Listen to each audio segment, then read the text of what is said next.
నీడున్న పర్సన్కి నేను చేయలేను, మీకు నేను ఇస్తాను. ఈ నీడ్ ఇక్కడ ఉండిపోద్ది, అక్కడ ఏదవుతుంది, ఫేక్ అవుతుంది. మీలాంటి వాళ్ళకి ఎవరికో ఇచ్చాను అనుకోండి, ఫేక్ అవుతారు. కాబట్టి దయచేసి కాల్ చేసేటప్పుడు నేను వితిన్ సెకండ్స్లో బ్లాక్ చేస్తానని కూడా చెప్పాను, అలాగే బ్లాక్ చేస్తున్నాను. అండ్ ఇంకొకటి ఏంటంటే, మీకు కలిగిన దాంట్లో హెల్ప్ చేస్తే దేవుడు మీకు సమృద్ధిగా ఇస్తాడు. అంతే తప్ప మనము ఇంకొకరి మీద బేస్ అయ్యి మనం హెల్ప్ చేసేద్దాం అన్న కాన్సెప్ట్ అయితే ఉండకూడదు. మీరు ఇప్పుడు హెల్ప్ చేశారు, హెల్ప్ చేయండి మీ దగ్గర ఉంటే, లేదా సైలెంట్గా ఉండండి. మీరు ఎవరికో ఒక హెల్ప్ చేస్తారట, ఒక బెడ్షీట్ ఇస్తారు, ఒక బ్లాంకెట్ ఇస్తారు, లేకపోతే ఫుడ్ ఇస్తారు. అది నేను ఎందుకు పంపించాలి? నేను ఏమైనా డొనేట్ చేసుకొని నేను ఉండడానికి నాకేమి ఎంత అమౌంట్లు ఏమి రావండి. నా కష్టార్జితంలో నేను తినేటప్పుడు, వేసుకునే వస్త్రం వేసుకునేటప్పుడు, పడుకునేటప్పుడు మేము ప్రేయర్ చేస్తుంటాము. మాకు ఇది ఇచ్చావు, మాకు ఇవన్నీ ఇచ్చావు, ఇంకా లేని వాళ్ళు చాలా మెంబర్స్ ఉన్నారు అని. అలాగా మేము ప్రేయర్ చేస్తున్నప్పుడు మాకు ఆ తలంపు వస్తుంది, నాకు వస్తుంది. సో లేని వాళ్ళకి మనం హెల్ప్ చేస్తే బాగుంటుంది కదా అని నేను చేస్తున్నాను.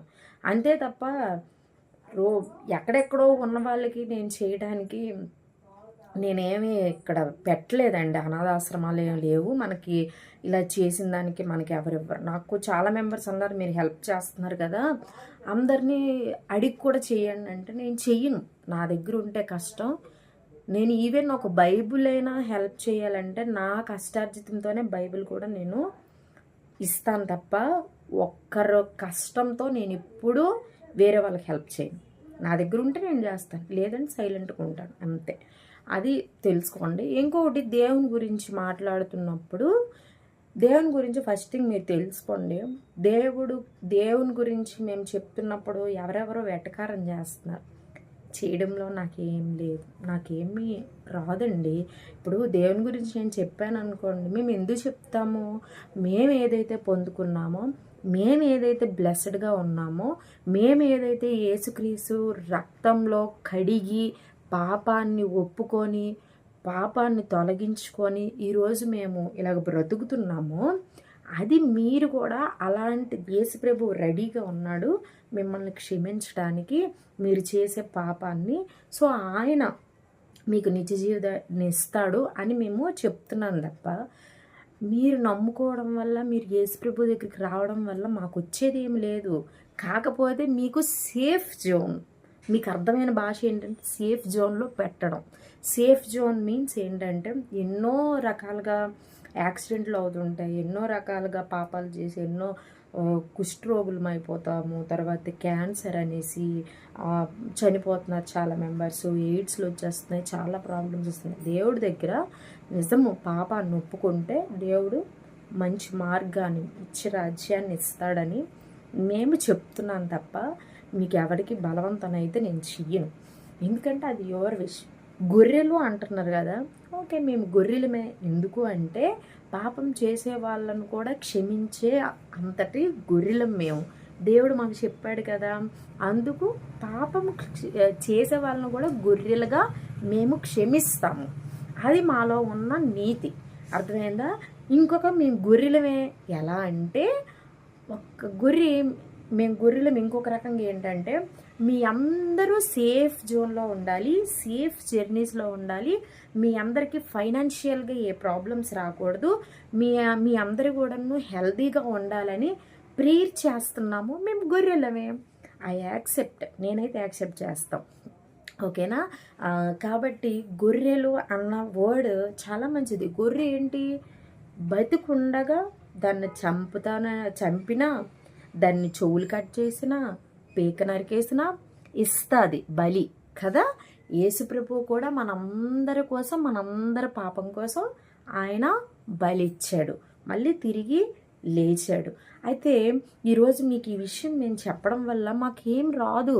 మిమ్మల్ని మంచి ప్లేస్లో, గొర్రెలు ఎవరు అవుతారంటే, పైన మనం వెళ్తాం కదా చనిపోయిన తర్వాత, ఒక రోజు మనకి అందరికీ, మీకు నాకు ఉంటుంది కదా, అక్కడికి మనం వెళ్ళిన తర్వాత అప్పుడు గొర్రె బిడ్డలమా, గొర్రెలమా, లేకపోతే ఇంకేదోనా అప్పుడు తెలుస్తుంది.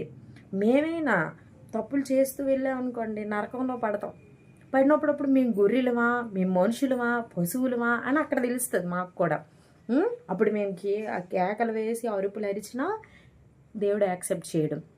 అలాగే స్వర్గము నరకము ఉంటుంది కదా, అప్పుడు వెళ్ళేటప్పుడు అప్పుడు మనం గొర్రెలమా మనుషులమా అని అప్పుడు మనకు తెలుస్తుంది. అంతవరకు వెయిట్ చేయాలి తప్ప మీరు గొర్రె నేను బర్రె అని అనుకోవడానికి ఇక్కడ ఏం లేదు. ఓకేనా? సో అర్థం చేసుకోవాలి, బురద వేయటం ఈజీనే కదా, అది తుడుచుకొని ఆ మరకను పోగొట్టుకోవడం చాలా కష్టం అవుతుంది. కాబట్టి ఊరికే టైంపాస్ చేయకండి. మీకు వీలుంటే మేము మంచి మాట చెప్పుడు, ఎక్కడో ఉన్నాను. చాలా మెంబర్స్ నాకు మీరు చెప్పిన టాకింగ్ వల్ల, మీరు చెప్పిన ఆ మాటల వల్ల నాకు ఆ దేవుణ్ణి నమ్మాలని ఉంది. వెరీ గుడ్ అని చెప్పాము. ఆయన నమ్ముకుంటే మాకేమొస్తుంది? మంచి మార్గంలోకి వెళ్తాడు. యేసు ప్రభువులు రక్షణ మార్గంలో ఉన్నాడు. క్రైస్తవులు చాలా మెంబర్స్ ఉన్నారు. క్రైస్తవులందరూ నా బంధువులు అవ్వరు కదా, అయినా యేసు ప్రభు రక్తంలో కడుగుబడిన బిడ్డలుగా గర్వంగా ప్రౌడ్గా ఫీల్ అవుతున్నాం. సో మీరు అలానే సేఫ్, నా దేవునితో నేనున్నాను కాబట్టి నాకు సేఫ్ అని నేను అనుకుంటాను. బయటికి వెళ్ళినప్పుడైనా, ఇంట్లో ఉన్నప్పుడైనా, ఎలాంటి సిచ్యువేషన్లోనైనా, ఏ పనిలోనైనా నా దేవుడు నాతో ఉన్నాడు అన్న ధైర్యం నాకు ఎప్పుడు వచ్చిందంటే యేసు ప్రభు రక్తంలో నేను ఎప్పుడైతే కడగబడ్డానో నాకు ఆ ధైర్యం వచ్చింది. మనుషులతో మనం ప్రయాణం చేస్తే ఆ ధైర్యం రాదు. అందుకు నేను చెప్పాను, యువర్ విష్. బట్ గొర్రెలు అనటానికి మేము తీసుకుంటాము, ఏదైనా తీసుకోవడానికి ఐఎమ్ రెడీ. కాకపోతే ఒక డే ఉంటుంది, ఆ డేని ఎవ్వరము తప్పించుకోలేము.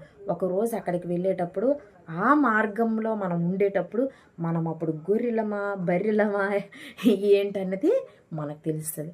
ఓకేనా? Thank you. God bless you all. నూతన సంవత్సరం వస్తుంది 2026. అందరూ జీవితాల్లోని వెలుగు రావాలని మనస్ఫూర్తిగా కోరుకుంటున్నాను. Thank you.